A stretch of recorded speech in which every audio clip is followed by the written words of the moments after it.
La Ligue de l'enseignement. La Ligue de l'enseignement La Ligue de l'enseignement et du pop truck. La Ligue de l'enseignement et du pop truck. La Ligue de l'enseignement et du pop truck. Et du pop truck. Bien le bonjour, on est content d'être avec vous aujourd'hui sur cette belle radio et du pop truck. On est en direct, bien sûr, sur le web. Et puis, aujourd'hui, le thème, c'est « Ça s'est passé comment, les colos, quand vous étiez jeune ?» Et tout de suite, on va aller voir, on va aller rencontrer une charmante jeune fille qui est sur la région parisienne, mais qui a un accent, vous verrez, bien particulier. C'est parti, on l'appelle. C'est parti. Attention, on est OK. Voilà, ça sonne.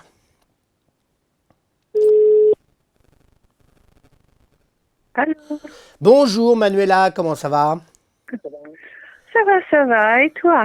Alors le confinement, ça se passe comment ? Parce qu'on y est encore, nous sommes le 1er mai, jour de la fête du travail. Alors ça se passe comment au bout de 6 semaines ? Oh, ça se passe, tu sais. On a eu déjà en Italie le 25 avril, que c'était la fête nationale et la libération. Ça a déjà été traumatisant de ne pas pouvoir Fêter ça ? défiler. Ah ouais. Et donc les Italiens étaient vraiment malheureux. Et donc pour le 1er mai, c'est pareil, parce que il y a juste Marina qui a été déposée en gerbe de fleurs à la pauvre Jeanne d'Arc, qui devait se dire zut, on a loupé encore une occasion pour m'oublier. C'est ça. Vraiment, C'est ça. de journée. C'est ça. La pauvre Jeanne qui devait se dire zut, enfin on va m'oublier. C'est ça. En fait, non. En plus, nous, on a quand même une histoire, nous, les Normands, avec Rouen. Jeanne d'Arc, elle a quand même fini sa vie là, quoi. Oui. Et si tu veux, on récupère les choses comme ça arrange, parce que effectivement, les personnes ne sont plus là pour refaire, tu vois. On profite un peu du silence, mais tu sais qu'est-ce qui est arrivé en Italie? Non ? Dans la zone de Bergame, il y a eu à l'époque, en 45, une phalange de l'armée de Mussolini, qui avait fait beaucoup de mal parmi les partisans, et donc c'était vraiment, ils étaient redoutés et redoutables. Et à la fin de la guerre, il y a eu un concours de circonstances qui a fait que les partisans ont effectivement avaient arrêté une partie de cette phalange, et elle a été exécutée. Eh bien, c'était encore le temps de guerre. Après, on peut discuter si c'était bien ou pas bien de l'avoir fait. Ils étaient désarmés. Bon, bref, il y a eu un procès, il y a eu des questions là-dessus. Mais ce qui a été incroyable, c'est que dans le journal de la ville, l'Écho di Bergamo, il y a eu quelqu'un qui a réussi à faire passer une annonce nécrologique. D'accord. En mémoire de tous les 43 personnes qui ont été exécutées. Le comble de tout ça, c'est qu'il s'appelait Il Resurgiront. D'accord. OK. D'accord? Ouais. Donc, ça n'a dit longue, non pas sur ceux qui sont morts, les pauvres, parce que eux ils sont morts, donc paix à leur âme, mais sur ce comment les autres, les vivants, exploitent la question de la mort. D'accord. Donc, à ce moment, en Italie, c'est chaud, parce qu'encore le coronavirus et les morts, il y a eu à Bergame, les gens qui revendiquent ces morts, parce qu'on ne sait pas bien pourquoi, dans toutes les failles de politique, les gens commencent à en avoir ras-le-bol, enfin les gens ordinaires commencent à en avoir ras-le-bol. Parce qu'ils disent, nous, on a eu les morts, et vous êtes des politiques, et qu'est-ce que vous voulez en faire? Oui, c'est Pourquoi ça. vous les prenez en otage de quelque chose? Et donc, évidemment, ça va de la gauche à la droite. Encore une fois, c'est pas un camp par rapport à un autre. Non, c'est vraiment une attitude de récupération. Et tous les fois, quand on veut récupérer, évidemment, on sait très bien que ce n'est jamais fait de manière innocente. Ah, et les donc, politiques. C'est donc, politique. à ce moment, ça tiraille pas mal. Mais bon, c'est aussi la vie. Ça veut dire qu'il y a quand même de la vie. C'est ça, Il y a quand c'est même ça. Il y a encore des gens... un débat. Il y a encore du débat. Il y a encore un débat. Alors Manuela, je t'appelais parce que nous sommes sur cette belle radio Edu Pop Truck qui va à la rencontre des gens. Alors comme on est confiné, on le fait par téléphone. Notre thème aujourd'hui, c'est les colonies de vacances. Et l'autre jour, quand je t'ai lancé le message, tout de suite, tu m'as mis un très beau texte qui m'a ému. Et pour toi, les colonies de vacances, est-ce que tu peux nous en dire un peu plus? Je crois que moi, je suis née avec les colonies de vacances parce que je crois que à l'époque, je dois avoir battu le record de l'enfant le plus jeune en colonie de vacances. J'étais la plus petite et je crois que j'ai commencé à y aller. Je ne devais pas avoir encore 4 ans parce que je suis née le 1er août, donc j'étais partie en juillet, je pense en juin, juillet. Mais surtout, j'avais aussi le record du temps passé. Parce qu'en fait, pour différentes raisons que je n'ai jamais bien compris, parce que mes parents ne me l'ont pas toujours bien expliqué, j'y passais parfois 2 mois. Donc, je voyais partir les différents groupes, ceux qui partaient au bout de 15 jours, ceux qui partaient au bout de mois. Et moi, je restais là à faire, en quelque sorte, l'intérim avec le personnel de la colonie de vacances. Donc, il y avait un représentant des enfants, c'était moi. D'accord. Et donc, tu as monté un syndicat rapidement pour avoir droit à plus de desserts. Comment ça s'est passé? Dis-moi tout. Non, ça s'est passé qu'effectivement, c'est comme j'étais visiblement un enfant sociable, et que donc je m'entendais bien avec tout le monde, c'est sûr que j'étais un peu la chouchoute. Surtout le 2e mois, les gens avaient un peu mauvaise conscience, si tu veux, à mon égard. Donc ils se disaient quand même, un enfant c'est fragile, il faut faire attention. Malgré tout cela, je suis toujours revenue des colonies en ambulance parce que j'ai toujours chopé ou une fois la 5e maladie, une fois la scarlatine, une fois une suspicion au rayon. Bref, les allées étaient toujours parfaites, mais les retours, alors là, elles étaient toujours rocambolesques. C'était peut-être aussi le fait que tu étais tellement bien que tu n'avais peut-être pas envie de rentrer et donc tu chopais la maladie qui traînait, non? C'est peut-être ça, non? Hein? Des fois, ça se passe comme ça. Hein? Le corps sort plus que l'intellect. Mais surtout parce que je n'ai garde des souvenirs, et tu as bien raison de dire ça, d'être un peu freiné au retour à la maison, parce que je n'ai garde effectivement un souvenir de ces périodes, parce qu'en fait, les parents pouvaient venir rendre visite. C'est ça, oui. S'ils voulaient à leurs enfants. Et donc, du coup, c'est vrai que j'avais quand même droit, 1 fois ou 2 fois pendant cette période, à la visite, effectivement, ou de mon papa ou de ma maman, selon les possibilités. Et en effet, on était particulièrement gâtés parce que eux, ils avaient un sens de la culpabilité particulier aussi. C'est ça, t'arrivais quand même à les faire culpabiliser, en fait. Exactement, je crois qu'ils se culpabilisaient tout seul, là. On n'avait pas besoin de faire beaucoup de choses. Alors, quand même, Manuela, quel est le souvenir qui restera toujours gravé dans ta mémoire, qui dit, ça, c'était le temps des colonies et pas de la colonisation, mais les colonies de vacances. Oui, ça a été soit une découverte, soit vraiment un moment magique. Le moment le plus magique, c'était quand nous avons créé une pièce de théâtre, parce que, en fait, depuis quelques années, j'avais pris l'habitude de participer pendant ces camps aux pièces. J'ai joué comme acteur. Et donc, une fois, je me souviens d'avoir fait une répétition pour l'assassinat de Santa Maria Goretti. Je suis tombée comme du haut de mes mètres 20 d'une telle façon que personne n'a cru que vraiment j'avais fait un malaise. À partir de là, on m'a donné la possibilité de mettre en scène une pièce. Et en fait, j'ai acquis en quelque sorte des galons. Et donc, le souvenir impérissable que j'ai, c'est de voir la scène qu'on avait construite avec mes copains, de les voir tous se maquiller, parce qu'en fait, c'était une pièce qui avait lieu dans le purgatoire. Et donc, du coup, on était tous déguisés bizarrement, avec les cheveux pleins de farine. On était comme des zombies, en quelque sorte. Et on racontait toute une histoire. Et je me souviens à la fin de voir la salle avec tous les autres enfants, les enseignants, enfin les animateurs et tout ça, qui applaudissaient et tout. On a eu un succès, tu peux pas t'imaginer.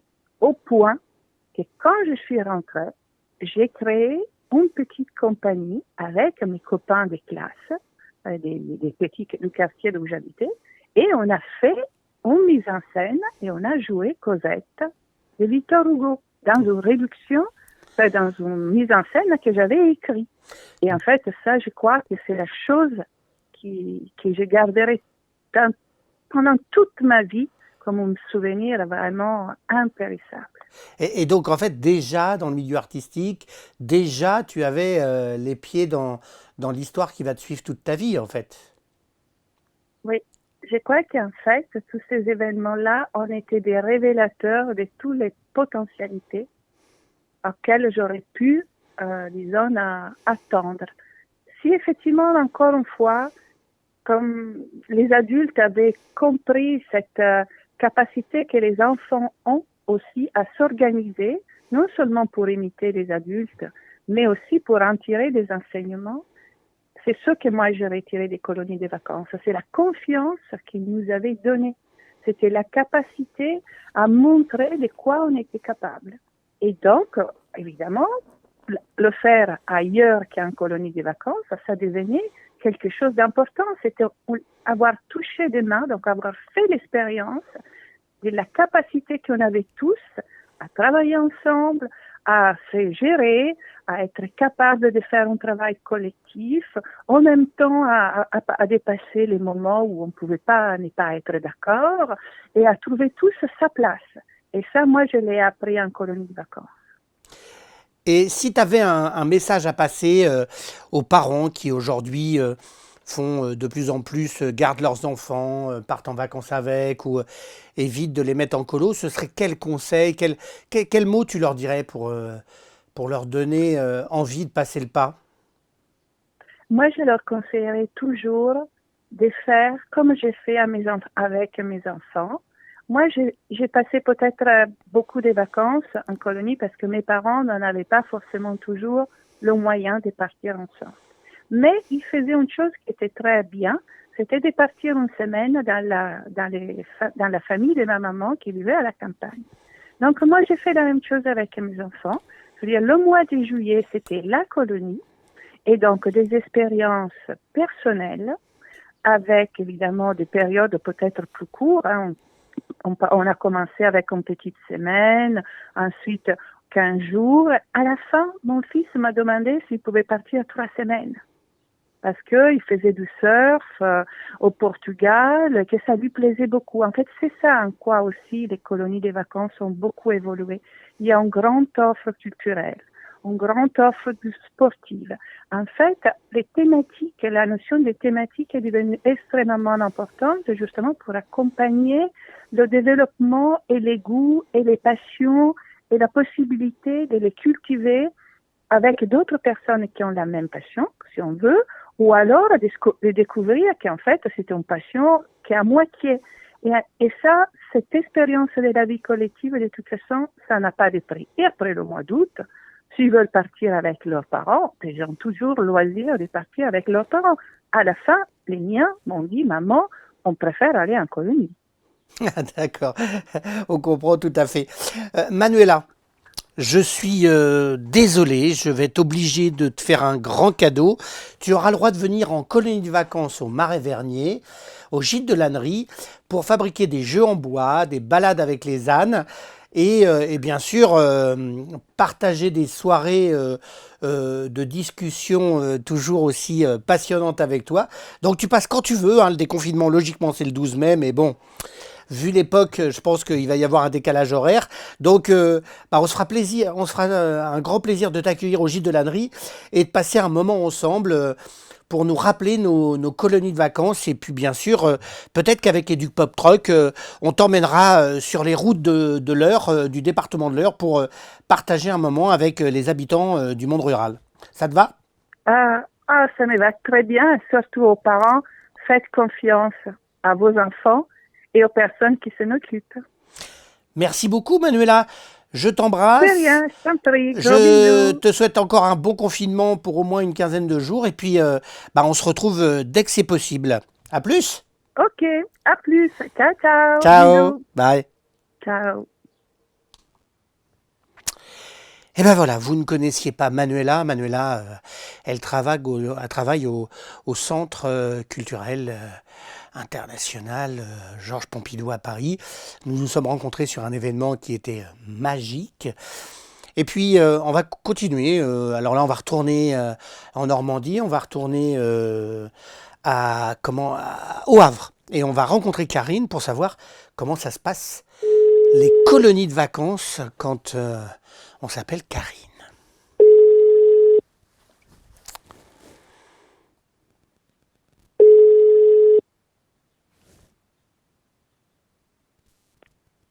Allô? Bonjour Karine, comment ça va? Ça va et toi? Bah oui, je suis content de t'avoir sur Radio Éduc Pop Truck. On est en direct, rien que tous les deux, avec à peu près 2 millions de personnes qui nous écoutent. C'est quand même magique. Au moins 2 millions, ouais. C'est ça. Alors Karine, avant d'évoquer tes souvenirs de colonie, rappelle-moi, Cueilleur d'Histoire, c'est quoi et vous faites quoi? Alors, Cueilleur d'Histoire, c'est une association et l'objet de l'association, c'est de faire des projets autour de la parole des gens. Donc, c'est le point commun de tous les projets. C'est de faire s'exprimer plutôt ceux qu'on n'entend pas habituellement, ceux qui ont la capacité, qui ont les moyens, les médias, eux, voilà, c'est pas trop ceux vers lesquels on se tourne. Mais voilà, ceux qu'on n'entend pas trop, c'est les inviter à s'exprimer, donc sur des sujets qui sont donnés à l'avance. Et puis après, ça fait l'objet de films, d'expos, de livres. Voilà, c'est l'objet des Cueilleurs d'Histoire. Et on est au Havre, basé au Havre. C'est ça. Et le regard de ta fenêtre, ça cartonne? Ouais, là, depuis le début du confinement, on a lancé ce projet-là qui s'appelle Ta fenêtre sur écoute et ça marche effectivement très bien. On est un peu dépassé par... on a beaucoup de fenêtres en tout cas, des fenêtres du coin, de la Normandie, mais aussi des fenêtres d'ailleurs, de Bordeaux, de Marseille, de la montagne. Donc c'est aussi agréable d'avoir ces fenêtres-là dans un moment où on peut pas sortir. Et puis moi, ce qui m'intéresse vraiment beaucoup, au-delà des paysages qui font du bien, ça fait du bien de voir des paysages qui sortent un peu de ceux qu'on a tous les jours devant chez soi. C'est les mots qui les accompagnent. Évidemment, les gens, ils parlent de cette période un peu particulière qu'on est en train de vivre en ce moment, du ras-le-bol, des questions qu'on se pose, est-ce qu'il fallait ou pas se confiner, de ce que ça provoque. Au début, c'était assez amusant parce que les gens, ils me parlaient surtout de leurs fenêtres, d'un confinement qui était plutôt sympathique. Au départ, les gens, ils étaient plutôt... Et puis là, on sent qu'il commence à y avoir de la fatigue, de l'agacement... Et puis des vrais questionnements sur l'après. Il y a un peu une peur mêlée de curiosité. C'est comment ça va être après, comment ça va se passer. Donc c'est un projet qui est assez marrant parce que on a vraiment démarré tout au début du confinement et on commence à voir l'évolution en fait. Enfin, c'est pas qu'on commence, c'est qu'on a vu l'évolution tout au long du projet sur comment les gens ils se positionnaient et qu'est-ce que ça suscitait chez eux.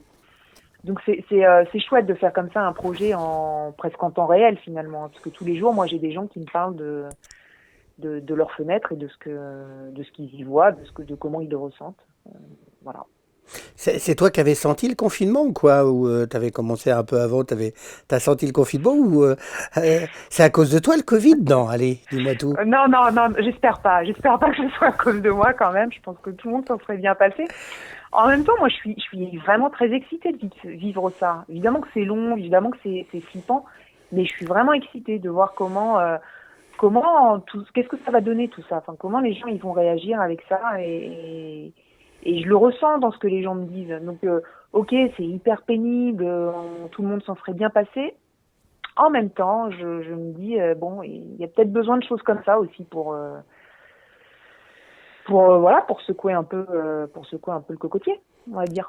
Tout à fait, moi je suis un petit peu, même beaucoup d'accord avec toi, c'est-à-dire que ça remet un petit peu dans le temps des choses et Et je trouve que la planète va de mieux en mieux au niveau de l'environnement. C'est quand même bizarre quand économiquement on s'arrête tous dans le monde entier.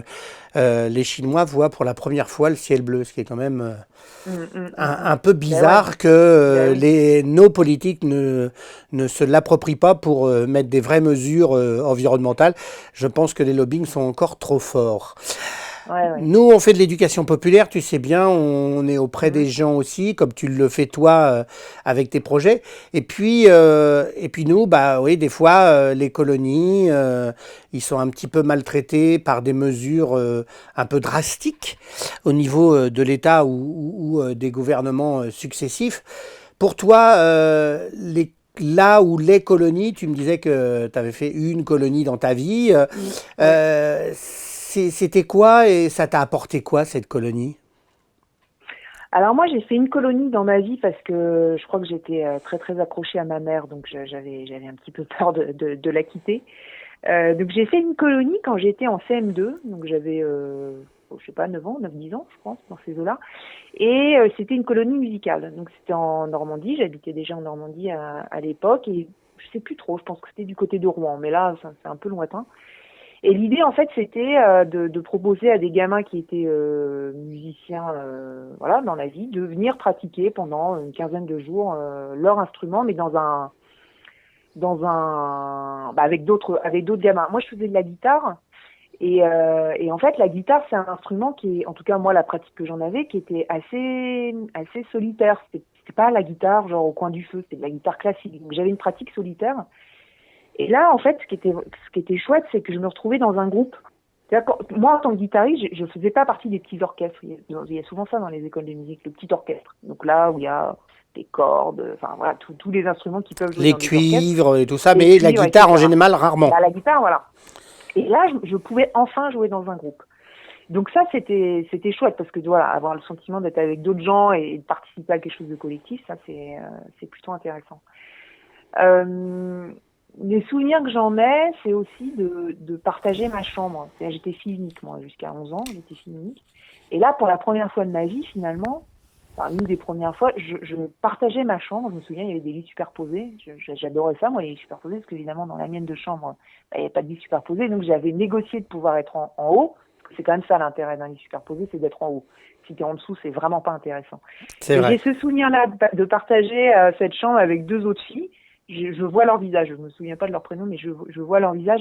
Et tu sais, le soir, quand t'as les monos qui passent dans les couloirs et voilà, pour surveiller qu'il y ait personne qui sort. Et donc, toi, t'es là, tu parles tout doucement, tu rigoles un peu. Tu rigoles, tu sais même pas pourquoi, mais il faut rigoler, sinon c'est pas. Bah voilà, oui, sinon ça n'a aucun intérêt. Tu joues pas. Voilà, exactement. Donc j'ai ces souvenirs-là, voilà, de moments, voilà, où on était en groupe. Et pour une petite fille, moi je vivais toute seule avec ma mère.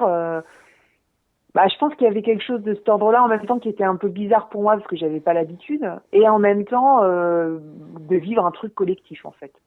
Et ça, ouais, c'est assez marqué. Alors, je sais que tu as 2 enfants. Est-ce que tes 2 enfants, tu les as gardés auprès de toi comme ta maman te gardait auprès de toi, ou tu les as mis en colonie? Non, ils sont pas allés en colo. Moi, j'avais proposé à mon garçon qui est grand maintenant, qui a 18 ans, donc je lui avais proposé d'aller pas les scouts, mais tu sais, le truc laïque. Oui, les éclaireurs de France, là, ça doit être ça. Ouais, c'est ça. Je lui avais proposé ça parce que je trouvais ça sympa tu vois, d'avoir, voilà, d'être avec des gens de son âge, de bricoler, tout ça. Et c'est aussi, alors moi, c'était une colo musicale, donc j'avais pas ce côté bricolage, mais c'est un peu comme ça que je fantasme les colos.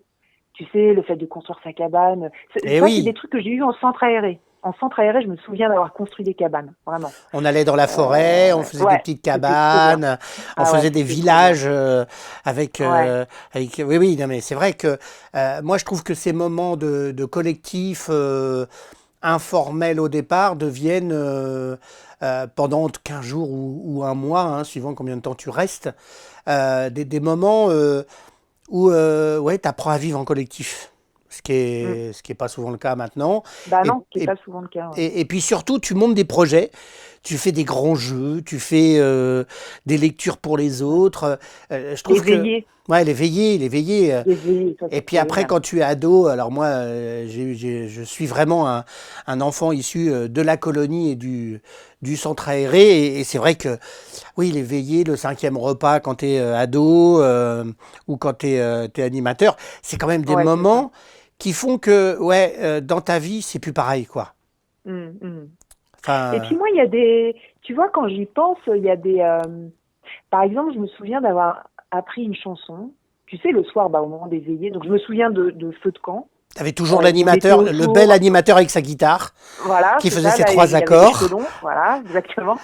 Et en fait, là, alors là, c'était un peu au-delà, parce que comme c'était une colo musicale, bon, au niveau Ouais, il y du avait du niveau niveau. des chansons, Hmm. voilà. Donc, tu vois, tu sais, il y avait des diapasons, c'est comme ça que ça s'appelait, ces petits bouquins-là de chant, je crois que ça s'appelait des diapasons où C'est tu ça. retrouvais tous les classiques, les John Bell, enfin, voilà. Hmm. Et donc, on avait appris une chanson qui s'appelait Se réveiller dans un sourire. Et cette chanson, en fait, je la chantonne encore. Ça m'arrive encore de la chantonner.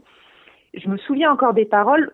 Bon, pas de tout. Et plusieurs fois, je l'ai cherché sur Internet. Donc là, c'est un appel que je lance. Si quelqu'un connaît Se réveiller dans un sourire, voilà, ça m'intéresse parce que c'est vraiment une chanson qui m'a beaucoup marqué, que j'avais apprise à ma mère en plus. Donc c'est toujours cool d'apprendre une chanson Là, ses à parents. sa mère. Et c'est une chanson qu'on chantait quand on faisait des trajets un peu longs. En fait, avec ma mère, on chantait en voiture. Voilà, elle, comme elle a fait beaucoup de centres aérés, voilà, tous les diapasons, elle les connaissait très bien. Donc souvent en voiture, on chantait. Et je me souviens vraiment de cette chanson. Bah là, c'était moi qui lui avais appris et bah, c'était cool en fait. Donc ouais, les veillées, c'est un bon souvenir. Tu sais, t'es autour du feu, t'as pas très chaud, mais en même temps t'as les flammes qui te réchauffent et puis tu chantes. Puis c'est un moment un peu de communion, même si t'as 10 ans. Enfin, tu vois, tu le sens, tu les sens ces trucs-là, je trouve Ouais, ouais. de communion. C'est vraiment le terme que j'emploierais. Alors, si tu avais un conseil à apporter à des parents qui ont du mal à quitter leurs enfants, qui ont du mal à leur dire allez, vous allez aller en colonie ou tout ça, ce serait lequel? Ben moi je trouve que c'est un moment où t'apprends aussi, t'apprends à être avec les autres, t'apprends des choses très, enfin voilà, quand tu fais une colo, je sais pas moi, sportive ou musicale, enfin t'apprends. Il y a aussi de l'éducatif là-dedans, mais sous forme ludique. Et ça je trouve que c'est super chouette et puis ça passe carrément vite en fait. D'abord en tant que parent, bah c'est cool quand t'as pas tes gamins pendant 15 jours, ça te permet aussi de souffler. Donc le premier conseil que je donnerais c'est vous allez voir, ça va être cool, vous allez avoir 15 jours pour peut-être pas que pour vous, mais en tout cas où vous pourrez Même vivre un si, peu ouais. différemment. Et même si votre enfant va pleurer en montant dans le car, mais après, quand il va revenir, Ben il va tellement heureux voilà, qu'il pleurera aussi en exactement. descendant du car. Ouais. Et puis ça laisse des souvenirs. Enfin, c'est vraiment ça laisse vraiment des souvenirs. Et comme l'humain est plutôt pas trop mal fichu, c'est plutôt des bons souvenirs qui restent. C'est-à-dire que les côtés, moi je me souviens pas de choses. J'imagine qu'il y a dû y en avoir, hein, mais j'ai pas le souvenir de trucs moyens en fait, de tristesse ou de que ma mère me manquait ou un truc comme ça. Je me souviens pas de ça. Ça a dû arriver, mais voilà, c'est plutôt des choses sympathiques qui restent quoi. Donc moi je dirais à des parents de pas hésiter puis d'y aller quoi. Bah, merci beaucoup de ce retour, Karine. Et puis, Et bah de je suis rien content parce Antoine. que d'habitude, c'est toi qui m'interviews. Donc là, pour une fois Ouais. que je puis t'interviewer ou ne pas récupérer que la mémoire de ce que tu fais, ça me va bien autant. C'est un juste retour des choses, on va dire. Bah, je te souhaite... Et puis moi aussi j'aime bien, je trouve ça chouette. Bah ouais, c'était... Et puis les colos, ouais, au centre aéré, c'est quand même un moment où on y a tous passé plus ou moins du temps, mais... notre époque, sans être très très vieux, mais quand même, les parents travaillaient beaucoup et donc à un moment donné, il fallait bien qu'on soit en garde autre que chez Ouais, une nourrice. exactement. Et moi, je trouve que le collectif, moi, ça m'a apporté d'abord les valeurs de l'éducation populaire et puis surtout de les partager un maximum avec des personnes et de pouvoir aujourd'hui monter encore des beaux projets. Bon, si tu as besoin pour un beau projet, t'hésites pas. Et puis, si tu as envie de faire une colonie avec tes enfants au Marais Vernier, on sera très content de t'accueillir avec les Duc Pop Truck et faire des jeux en bois et faire des balades avec les ânes. D'accord? Ok, c'est noté. Je te Merci remercie. Et puis, on adore ce que tu fais et on lâche rien. Antoine. Merci, gros À bisous, à plus. bientôt. Salut. Ciao. La Ligue de l'enseignement. La Ligue de l'enseignement La Ligue de l'enseignement. et du pop truck. La Ligue de l'enseignement et du pop truck. La Ligue de l'enseignement Et du pop truck. Et du pop truck.